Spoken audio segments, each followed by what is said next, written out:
Hey guys, welcome to the video, and in today, by the title you can see, I'm doing my 24-25 Premier League fantasy football team.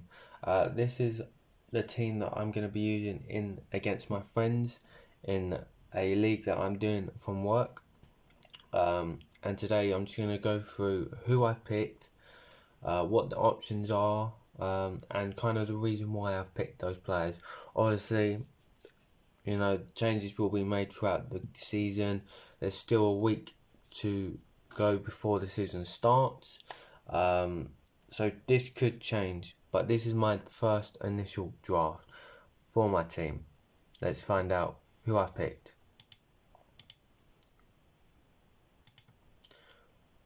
Okay, so we're on the fantasy football website. And we've got the list of players over here, the prices and the points. So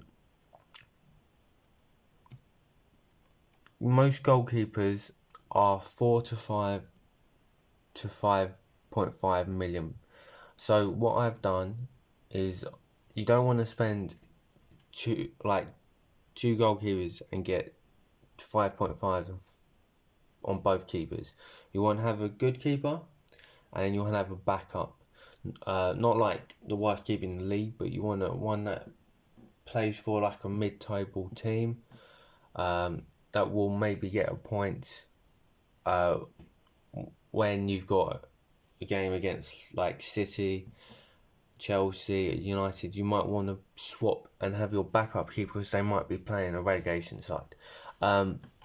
So I think what most people will be doing is going either Jordan Pickford, who had the most points last season, or David Raya, who had the most defensive performance out of every team.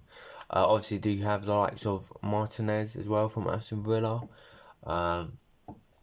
for 5 million. Edison for 5.5. Again, one of the top keepers.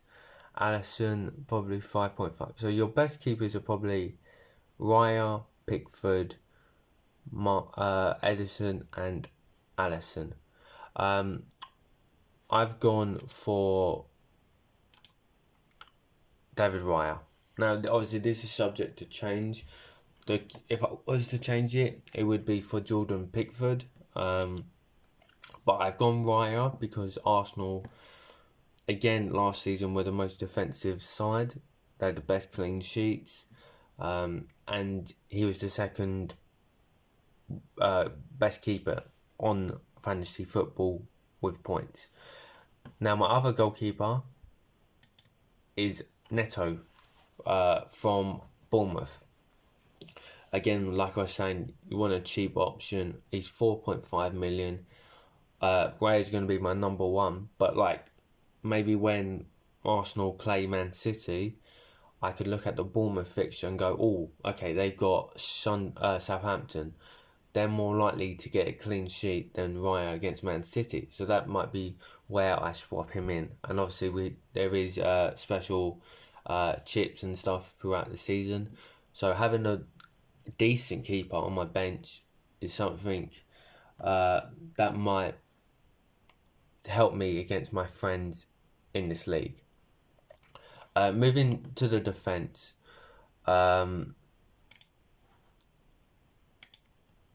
You've got some big names. So obviously Trent being the most expensive, wasn't the best performance from him last year. It looks like Ben White is the best centre-back option to get 182 points last season. You got Saliba and Gabriel. So again, like I was talking about Raya, going Arsenal players, having a very defensive record is a good option. Obviously, you've also got to consider, okay, so they might get clean sheets, but defenders can also get assists and goals. And that obviously would increase points. So my decision on the defence is, usually you want two, maybe one centre back, and then the rest you want the left backs, right back. So you have that option of, okay, they're going to get a clean sheet, but if they get assist as well, that's going to be more points. So also other good options are obviously Guardiola from Man City, because obviously he can play left back and centre back. Everton, Tarkowski, Braithwaite were good. Scroll down. There's some good picks here. So I'm just going to quickly run through my defence. Saliba for Arsenal was the second highest points last season on fantasy. I could have gone Ben White, but I'll show you the rest. Next, we have a new transfer in Ian Maatsen, gone to Aston Villa. I think he's a better step up over Digne. So meaning my prediction is that he's going to become Aston Villa's left back, and that they're going to give him more points, more game time. He's 5 million. Obviously, it's quite expensive for someone who has to make that step up, but I think he can do it. And if it doesn't work, then you look at options elsewhere. Another left back that I've gone for is Barco, 4 million, a bargain. Okay, there's question marks about Bryson. Obviously, I'll get to that on my Premier League predictions. But for a left back, this kid can play left back, left wing back, left mid. So he's going to give you options of assists, metrics of passing, defend, tackling, dribbles. He's going to have it all. And for 4 million, versatile. No, okay, Brighton, I don't know where to put them in the Premier League predictions. They've obviously lost De Zerbi, so they're unsure to be at how well they're going to play, how they're going to adapt. But I think for 4 million, he is probably one of the best pickups to get. I think he's going to be my secret weapon this year. Another player is a 5 million Braithwaite. Now, Braithwaite is someone I could potentially change, but my thinking of this is he's going to stay at Everton this season. Like I said with Jordan Pickford, they're very defensive, Sean Giants, so they're not going to concede many goals. And I think for 5 million, it's a good option. Could there be someone better that gives you more attacking and more on the left, on the right backs? Maybe.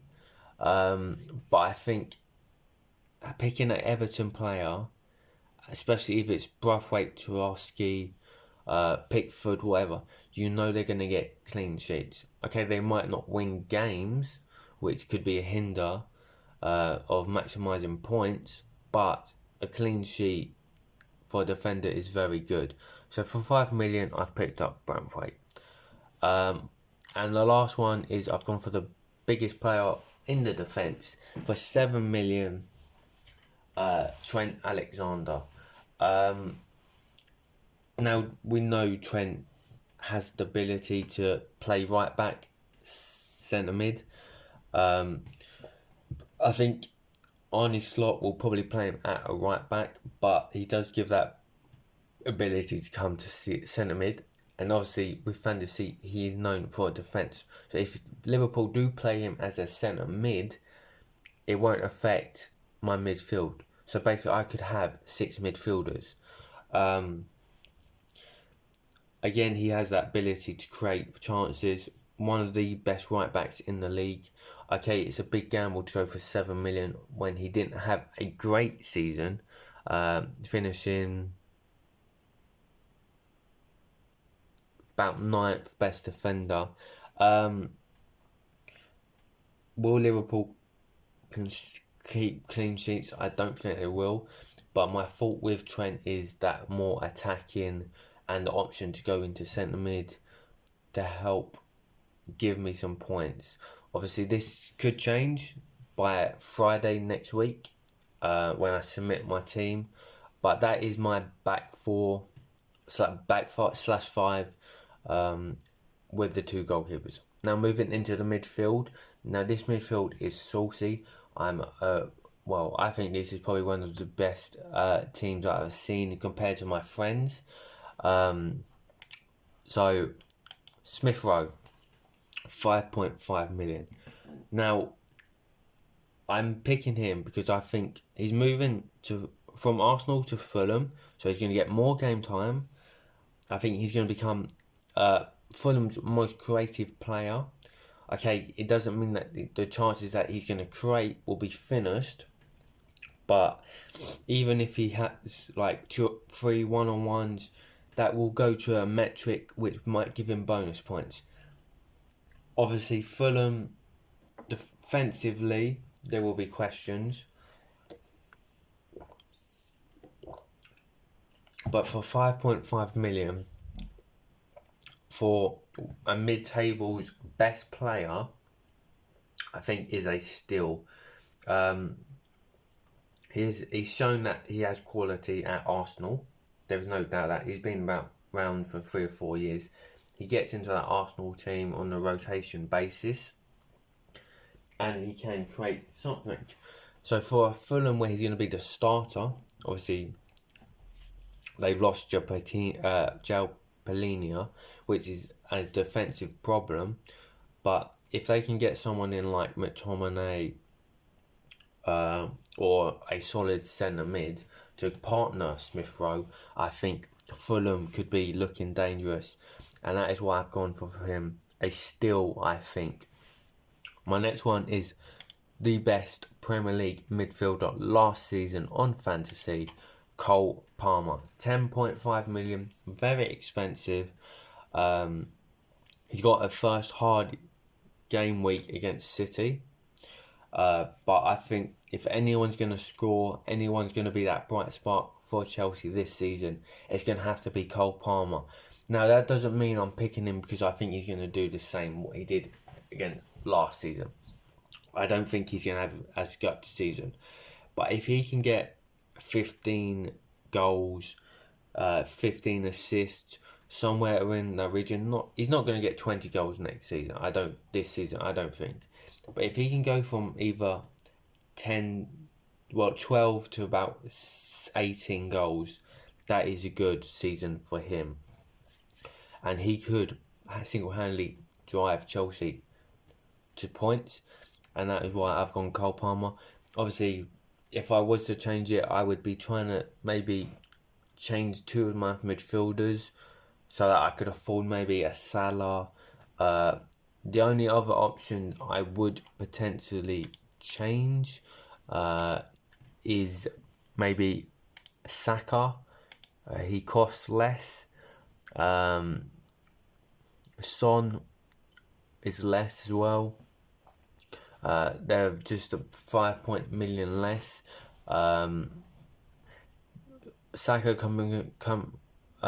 or Phil Foden, but I think with Foden, and again I will get onto another player, depending on whether they sign him or not. Then I want to stay away from Man City because we know Pep Roulette. No, they're going to be going for that Champions League. There's going to be more games in the Champions League as well, so they're going to have to rest players in the league. And I think picking Palmer is the right thing to do. Whether my mind changed to go to Saka, it could be, but I've already got two Arsenal players.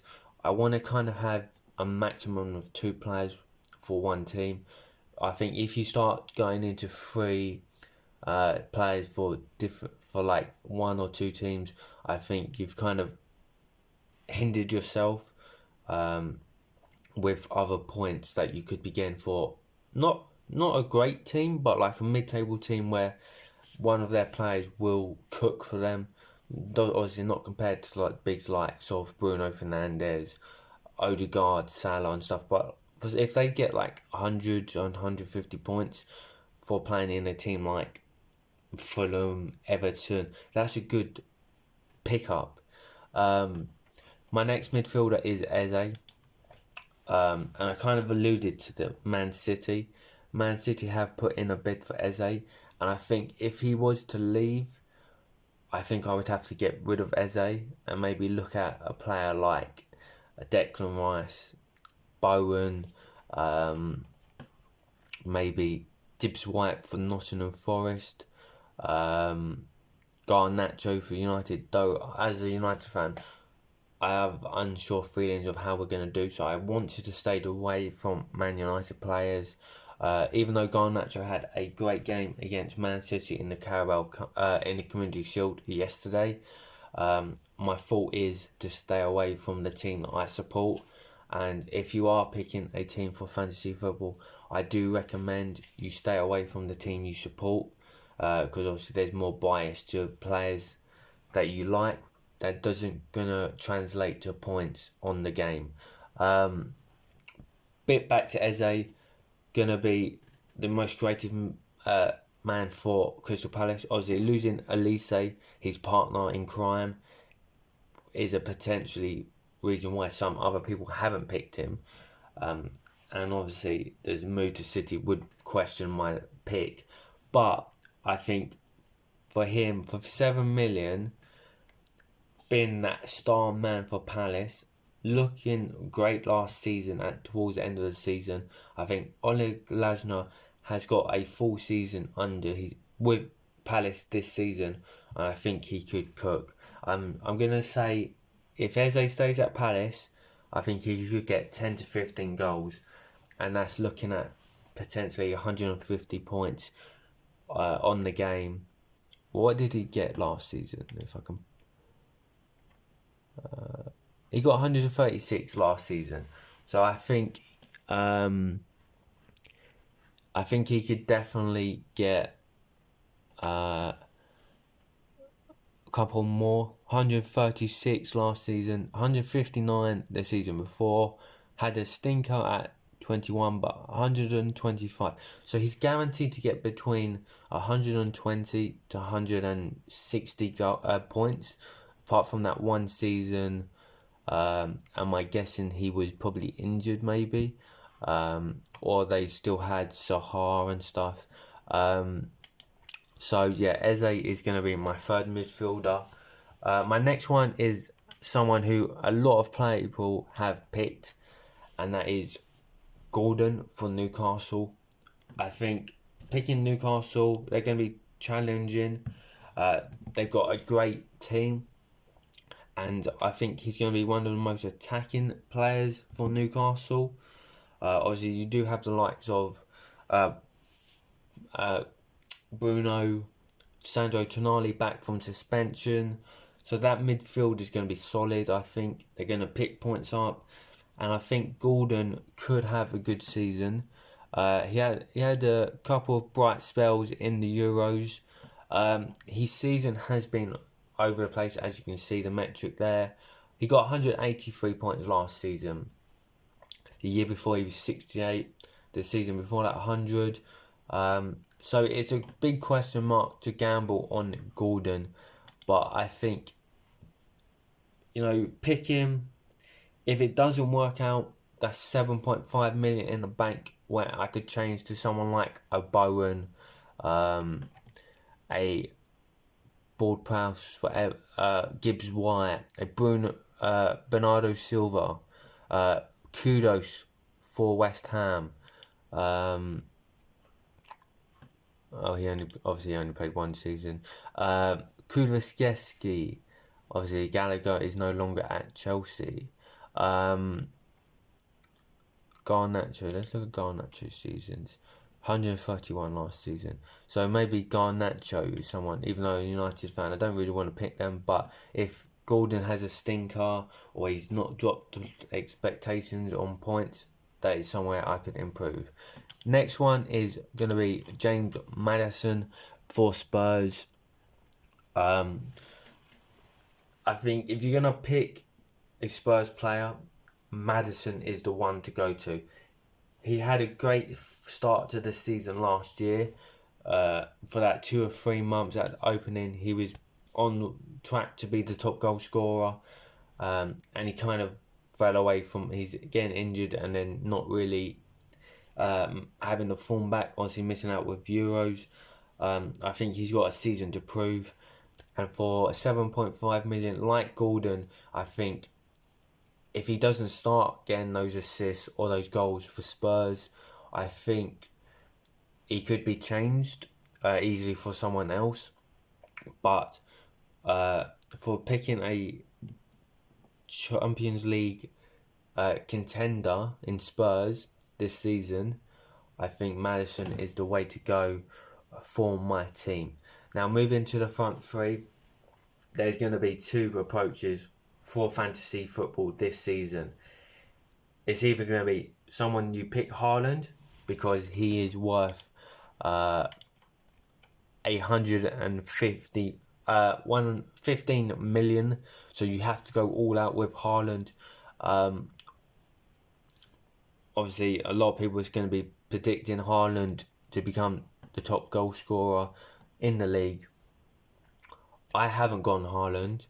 I've gone for 3 forwards that I think would outscore Haaland. Not outscore him in total in like Golden Boot, but on a week-to-week basis or on points wise, I look at Haaland. Okay, he got 217 last season, yeah, and 272.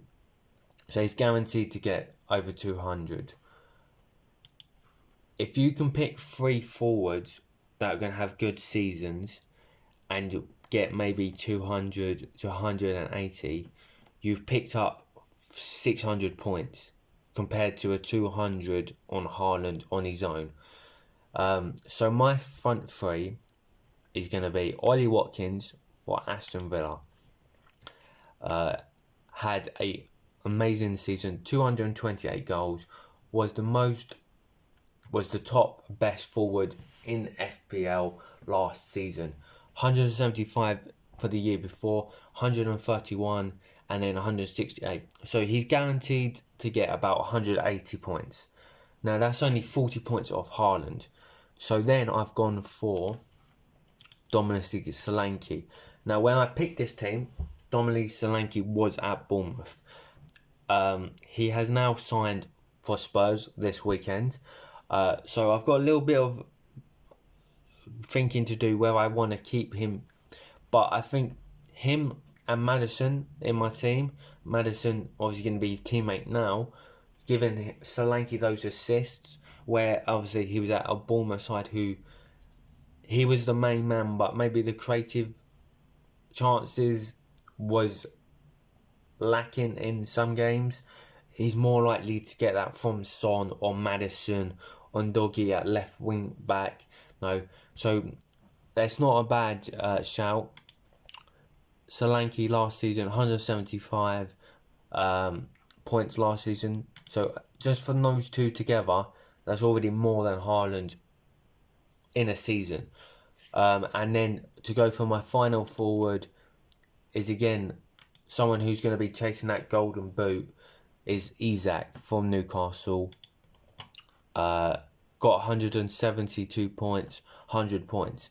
So if I say Ollie Watkins, he's not going to have as good season as people expect, obviously. If he gets 180 points, Solanke gets 180 points. That's 360. And let's say Isak gets 200 points. That's 560 points, where only Haaland is only going to get 250. So I've already doubled Haaland, and the goals are spread out, the points are spread out. And if Haaland has a stink of a week, which he may do, he went missing a couple games last season, I've got 3 forwards that, for their team, are going to be that key man and will probably get points, some goals. So I think we're going to have a huge difference on this season, whether with the attacks, whether someone goes all out for Haaland or they share the goals between Watkins, Solanke, Isak, someone like Salah. Don't know, Salah's playing midfield. Someone like Havertz, someone like Chris Wood as a cheap option. Someone like Ferguson, Tony. You know, there's going to be options where you either go all out on Haaland or you pick two or three good attacking players that could, as a combined, overtake Haaland. Though I would definitely stay away from Darwin Núñez, anyone. This is going to be my fantasy football team that I'm competing with against my friends in my workplace league. And I think compared to what I've seen of my friends, I think I have a good feeling that I could go on and win the league. Just a key quick, my points of maybe changing Raya to Pickford is a fault. Braithwaite, again, I could look at someone who's more attacking and on the left backs, but it's fine. Eze, if he leaves the City by Friday, I would probably have to change that. And again, Palmer for maybe Saka. And I think the forwards are fine. So potentially there could be 3 changes from today till Friday where Man United play Fulham. Okay, if we can pick my team. If my team is going to look something like this, make sure I get it right. Maatson for Watkins, Smith Rowe for Maddison, and obviously depending on what games this would change, but I think this is the lineup